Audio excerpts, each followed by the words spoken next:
We welcome you to the ADHD Smarter Parenting podcast. Here to heal and elevate lives is your parenting coach, Siope Kinikini. Hello, my friends. How are you? I hope you're doing well. Listen, this is a bonus episode of the ADHD Smarter Parenting podcast, and we felt like it was important to reach out to you and to help you navigate everything that's happening in the world today. Along with the pandemic and all of the other things that have been happening around the world, this is a trying time for parents and especially for children.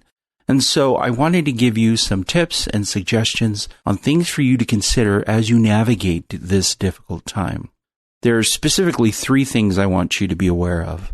Number 1, be aware that you are the filter for your children. The way things are transpiring and the way that things are happening, they are seeing the world not only for themselves, but also through the filter that you give them. So be careful and be aware of the way that you present the information, the way that you share the information, and the way that you react to the information that you are seeing. It's important for you to understand that you are giving your child permission to behave in the same way.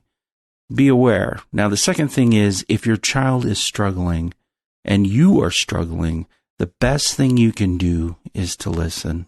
Take some time to ask some questions and just listen.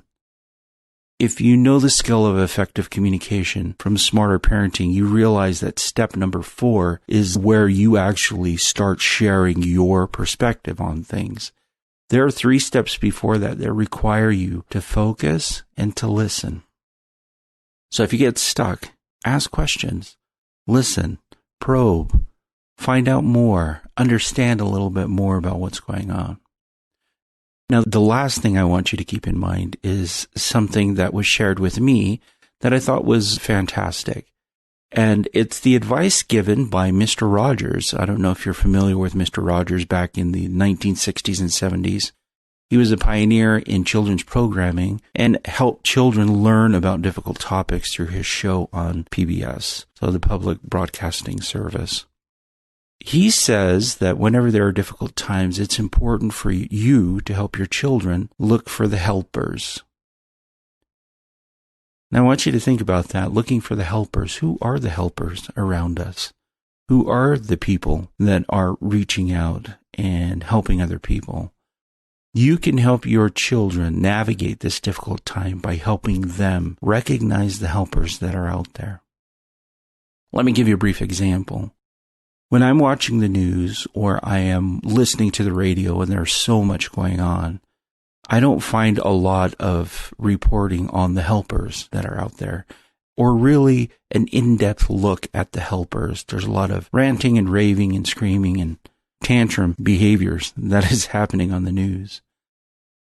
But I was able to recognize that within my own community, as I went to the store, as I would visit the office or a different place, or even go somewhere for supplies, that there are people out there who are the helpers. I went into a grocery store, and surprisingly, the cashier was very positive and very helpful, asking if I had found everything, asking if I had a good day, just really there, present in the moment. That's somebody who's a helper. That's somebody who is looking out and making a connection with somebody on a daily basis. You can find the helpers. They're around you. You just have to pay attention, and sometimes you have to learn how to tune out the noise from other people who are just louder than they are. And you'll find helpers all over the place. These can include essential workers. I did go in to get a shot into a medical clinic, and even there, the person giving me the shot, the nurse, was extremely kind, very, very kind and thoughtful. She's a helper. The cashier at the store was a helper. I had a neighbor drop off some treats, just because. That neighbor is a helper.